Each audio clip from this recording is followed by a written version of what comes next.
नमस्कार विद्यार्थी मित्रांनो. मुलांना तुम्हाला अन्न साखळीचे जाळे माहिती आहे का? ते कसे तयार होते ते बघा. या चित्रांमध्ये आपल्याला दिसते.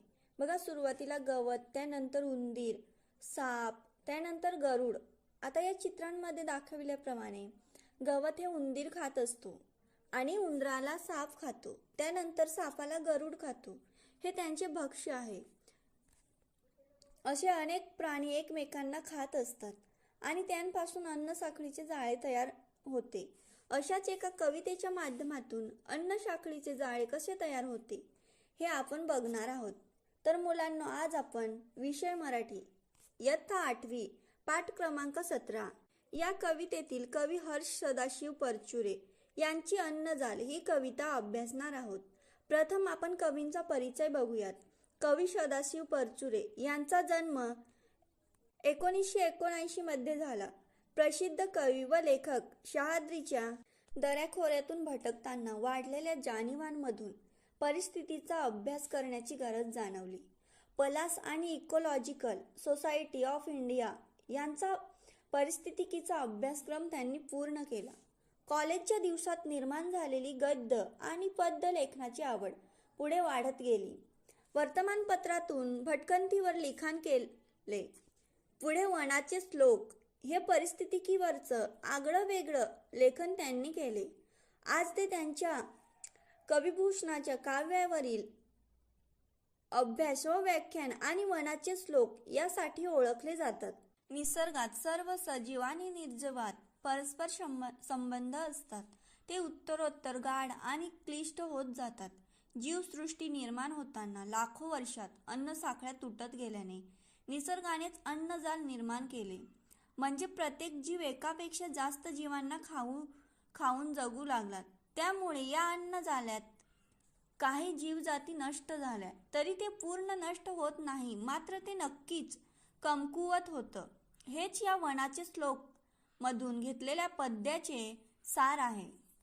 मुलांना, आता मी वाचन करते, तुम्ही सर्वांनी लक्ष देऊन ऐका. कडीस जोडुनी दुजा कडीला, मनुष्य बनवी तसे साखळीला. तरी तोडिले त्यात मधल्या कडीला, तरी भंगुनी जाई संपूर्ण माला. पहा कसे कोळी विणतात जाळे, धाग्यास एका बहु जोडलेले. बहुतांश त्या जोडलेले कित्येक, बिघडते न जरीही तुटले अनेक. एकीस खाई दुजी प्राणी जात, दुजीस तिजी अशी साखळीत. जर का दुजी जात मेली समस्त, उभी साखळी होऊनी जाई नष्ट. निसर्ग नारायणे देखिले हे, अन विणिले अन्न जालाशी पाहे. जरी प्राणी जाती किती लोपल्या रे, तरीही टिकोनी महाजाल राहो. तगले असे की महाजाल रे ते, तरीही जाना ते क्षीण होते. मारीत जाता बहु प्राणी जाती, तुटोनी संपले ते जाल पुढती. तुटोनी संपले ते जाल पुढती. मुलांनो, आता आपण नवीन शब्द बघूयात. पहिला आहे कडी म्हणजे साखळी, दुजा म्हणजे दुसऱ्या, जोडुनी म्हणजे जोडणे, माला म्हणजे माळ, विणणे म्हणजे गुंफणे, बहुतांश म्हणजे अनेक, खाई म्हणजे खाणे, प्राणीजात म्हणजे संपूर्ण जीवसृष्टी, दुजी म्हणजे दुसरी, तिजी म्हणजे तिसरी, समस्त म्हणजे संपूर्ण, जाय म्हणजे जाणे, देखिले म्हणजे पाहिले, पाहे म्हणजे पाहणे, लोपल्या म्हणजे संपल्या, तगले म्हणजे वाचले, तुटोनी म्हणजे तुटून, निसर्ग नारायणी म्हणजे निसर्ग हाच देव, महाजाल म्हणजे जीवसृष्टीची प्रचंड मोठी साखळी. आता मुलांना आपण वाक्प्रचार बघूयात. भंगून जाणे म्हणजे तुटून जाणे. उदाहरणार्थ, अन्न साखळीची एक साखळी तोडली तर सर्व साखळ्या भंगून जातात. दुसरा आहे नष्ट होणे म्हणजे नाहीसे होणे. उदाहरणार्थ, एक एक करता संपूर्ण अन्न साखळीचे जाळे नष्ट झाले. मुलांना आता मी कवितेचे गायन करते, तुम्ही सर्वांनी श्रवण करा. कडीस जोडूनी दुजा कडीला, मनुष्य बनवी तसे साखळीला. जरी तोडिले त्यात मधल्या कडीला, तरी भंगुनी जाई संपूर्ण माला. पहा कसे कोळी विणतात जाळे, धाग्यास एका बहु जोडलेले. बहुतांस त्या जोडलेले कित्येक, बिघडते न जरीही तुटले अनेक. एकी सखाई दुजी प्राणी जात, दुजी सती जी अशी साखळीत. जर का दुजी जात मेली समस्त, उभी साखळी होऊनी जाय नष्ट. निसर्ग नारायणे देखिले हे, अनविनिले अन्न जालाशी पाहे. जरी प्राणी जाती किती लोपल्या रे, तरीही टिकोनी महाजाल पाहे. तगले अशी की महाजाल रे ते, तरीही जाणाते क्षीण होते. मारीत जाता बहु प्राणी जात, तुटोनी संपेल ते जाल पुढती. तुटोनी संपेल ते जाल पुढती. मुलांनो, कवितेचे गायन झालेले आहे. आता तुम्ही सर्वांनी मूक वाचन करा. झालं का सर्वांचं वाचून? बरं, आता सर्वांनी पुस्तके बंद करा. मी प्रश्न विचारते, त्यांची उत्तरे द्या. प्रश्न पहिला, अन्नजाल कोणी निर्माण केले? तू सांग बाळा. बरोबर, उत्तर आहे जीवसृष्टी निर्माण होताना लाखो वर्षात अन्न साखळी तुटून गेल्याने निसर्गानेच अन्नजाल निर्माण केले. मुलांना, आता आपण कवितेचा भावार्थ बघूया. सर्वांनी लक्षपूर्वक ऐकायचे आहे. बघा लेखक काय म्हणतात मुलांनो. निसर्गातल्या जीवसृष्टीच्या अन्न साखळीच्या विषयी अत्यंत मौल्यवान असा संदेश इथे कवीने दिलेला आहे. लेखक म्हणतात की एक कडी दुसऱ्या कडीस जोडून, अशी कडीला कडी जुळून माणूस जेव्हा साखळी बनवतो, तेव्हा त्या साखळीची निर्मिती कडीला कडी जोडून होत असते. या साखळीमध्ये कडी जर तुटली किंवा तोडली तर संपूर्ण गुंफलेली माळ ही विस्कटून जात असते.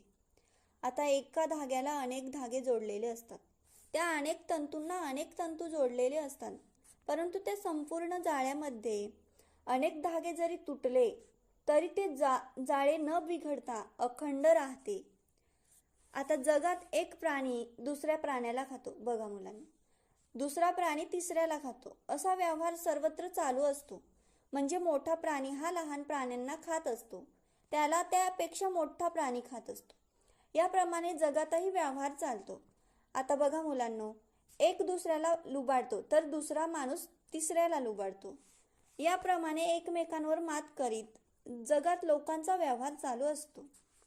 अगदी तसंच सृष्टीचं सुद्धा आहे. पण हा असाच नियम आहे.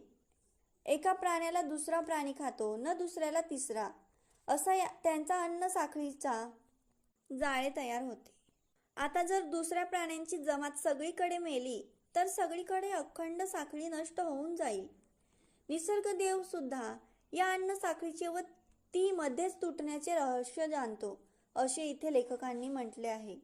आणि त्या दिव्य दृष्टीने दिव्य सृष्टीने सर्व पाहिले आहे. लेखक म्हणतात की जर सर्व साखळ्या नष्ट झाल्या, सर्व प्राणीजात नष्ट झाली, तर साखळीचे महाजल हे टिकून राहील, कायम तसंच राहील. अशी व्यवस्था या निसर्ग नारायणाने केलेली आहे. निसर्गदेवाने निर्माण केलेले हे अन्न साखळीचे जाळे महाजाल किंवा आतापर्यंत जरी टिकून राहिले असले तरी ते कमकुवत होत आहे, हे आपण सर्वांना माहितीच आहे आणि आपण माहिती सुद्धा करून घ्यायला हवं. म्हणून मानवासाठी एक संदेश कवी देतात. कवी म्हणतात की हे मानवा, तू जर अनेक प्राणी जातींना नष्ट केलंस, तर त्यांना जीवनीशी मारून टाकलंस, तर हे अन्नजाल भविष्यात तुटून जाईल, संपून जाईल. या विशाल अन्न साखळीतील प्राण्यांची हत्या मानवाने करू नये, असा इशारा इथे कवी देत आहेत. एकास एक कडी जुळवून जशी माणूस साखळी तयार करतो, तसे प्राणी जातीसाठी निसर्गाने अन्न साखळीचे महाजाल तयार केले आहे. आता एका प्राण्याला दुसरा प्राणी बलदंड प्राणी मारून खातो, दुसऱ्याला तिसरा मारून खातो. जेव्हा एकमेकांचे भक्ष्य होणे व खाणे नैसर्गिक कृतीतून येते, तेव्हा ही अन्न साखळी तुटत नाही, ते टिकून राहते. परंतु माणसाने अन्नाठायी प्राण्यांना जर मारले तर ते अन्न साखळीलाही हानिकारक होईल. म्हणून माणसाने स्वतःच्या छंदासाठी प्राण्यांची हत्या करू नये. उदाहरणार्थ वाघ, हरिण, डुक्कर, मोर, साप, ससा असे छोट्या मोठ्या प्राणी जर माणसांच्या शिकारीमुळे नष्ट झाले तर पर्यावरणाचा तोल बिघडू शकतो. म्हणून प्राणी जीवनाशी अन्न साखळी ही अबाधित ठेवायला हवी मुलांनो, असा संदेश या कवितेमध्ये कवींनी आपल्याला दिलेला आहे. आणि मानवाने प्राणी जातीच्या जीवनात ढवळाढवळ करू नये, हे सुद्धा कवीने सांगितले आहे. मुलांनो, कसे वाटले अन्न साखळीचे जाळे? आता मी काही प्रश्न विचारते, तुम्ही उत्तरे द्या. प्रश्न पहिला, माणूस साखळी कशी बनवतो? तू सांग बाळा. बरोबर, उत्तर आहे एक कडी दुसऱ्या कडीला गोवून कडीला कडी जुळवून माणूस साखळी बनवतो. दुसरा प्रश्न आहे, निसर्गदेव काय जाणतो? तू सांग. बरोबर, निसर्गदेव अन्न साखळीचे व त्याचे मध्येच तुटण्याचे रहस्य जाणतो. प्रश्न तिसरा, मधली कडी तुटली तर काय होते? तू सांग बाळा. बरोबर, मधली कडी तुटली तर संपूर्ण गुंफलेली माळ विस्कटून जात असते. जर मधली कडी तुटली तर संपूर्ण गुंफलेली माळ विस्कटून जात असते. मुलांना, आता आपण काही दीर्घोत्तरी प्रश्न बघूयात. पहिला आहे, अन्न जालाची साखळी कशी चालू राहते? बरोबर, उत्तर आहे जगात एक प्राणी दुसऱ्या प्राण्याला खातो, दुसरा तिसऱ्याला खातो, असा व्यवहार सर्वत्र चालू राहतो. म्हणजे मोठा प्राणी लहान प्राण्यांना खातो, त्याला त्यापेक्षा मोठा प्राणी खातो, असा अन्नजालाची साखळी चालू राहते. प्रश्न दुसरा, निसर्गदेवाने अन्न साखळीचे महाजाल टिकून ठेवण्यासाठी काय केले आहे? बरोबर, उत्तर आहे निसर्गदेव या अन्न साखळीचे ती मधीच तुटण्याचे रहस्य जाणतो आणि त्याने ते दिव्यदृष्टीने सर्व पाहिले आहे. अनेक प्राणी जाती नष्ट झाल्या तरी साखळीचे महाजाल टिकून राहील अशी व्यवस्था केलेली आहे. प्रश्न तिसरा, अन्न साखळीचे महाजाल कमकुवत का होत आहे? बरोबर, उत्तर आहे मानव अनेक प्राणी जातींना नष्ट करीत आहे, त्यांना मारून खात आहे. जर हे असंच चालू राहिलं तर पृथ्वीवर एकही प्राणी राहणार नाही. हे अन्नजाल भविष्यात तुटून जाईल, संपून जाईल. म्हणून अन्न साखळीचे महाजाल कमकुवत होत आहे. मुलांनो, कशी वाटली कविता?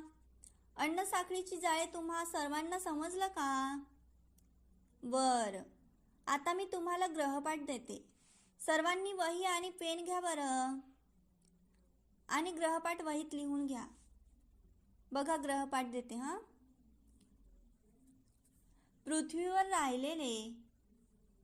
पृथ्वीवर प्राणी राहिले नसते तर, बघा मुलांनो, पृथ्वीवर प्राणी राहिले नसते तर या विषयावर 15 ते 10 ओळीत निबंध लिहून आणायचा आहे. घेतलं का सर्वांनी लिहून? बरं, थांबूयात आपण.